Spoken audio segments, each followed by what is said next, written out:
नमस्ते दोस्तों, आज आप सबके सामने एक सिंदूर भरने वाली गीत लेके आए हैं जो शादी विवाह में मंडप में गाया जाता है। ये गीत सिंदूर दान करते समय जो सिंदूर जब बन्नी को भरने लगता है उस समय का गीत है। आप लोगों को कैसे लगेगा कमेंट बॉक्स में अपना दुलार प्यार जरूर दीजिएगा। देर न करते हुए आइए आप लोग को गीत सुनाते हैं।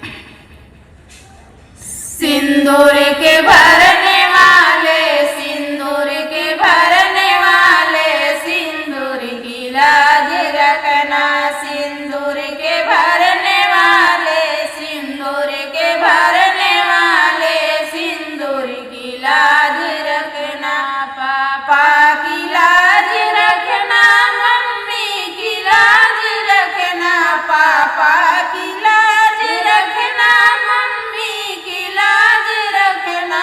मांगों के बीच भरना, हृदय में अपने रखना। मांगों के बीच भरना, हृदय में अपने रखना। सिंदूर के भरने वाले, सिंदूर के भरने वाले, सिंदूर की लाज रखना। सिंदूर के भरने वाले, सिंदूर के भरने वाले, सिंदूर की लाज रखना।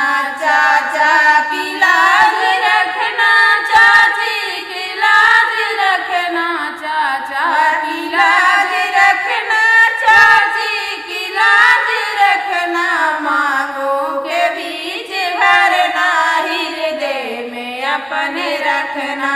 मांगों के बीच भरना, हृदय में अपने रखना।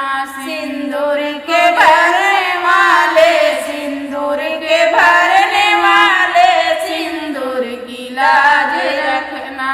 सिंदूर के भरने वाले, सिंदूर के भरने वाले, सिंदूर की लाज रखना।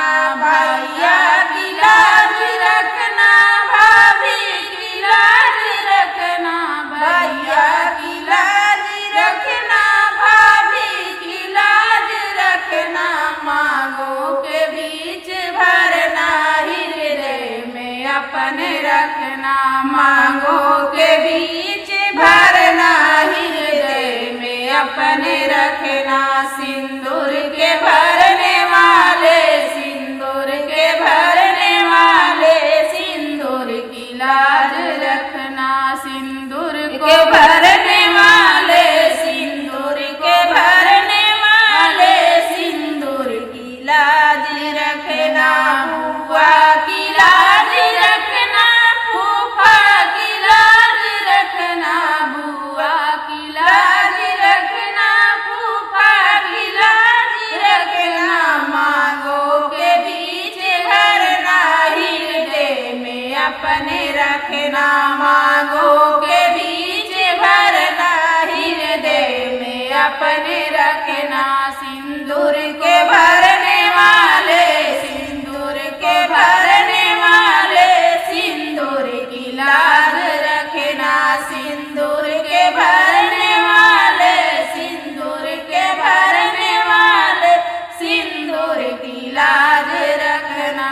दीदी की लाज रखना, जीजा की लाज रखना। दीदी की लाज रखना, जीजा की लाज रखना। मांगों के बीच भरना, हृदय में अपने रखना। मांगों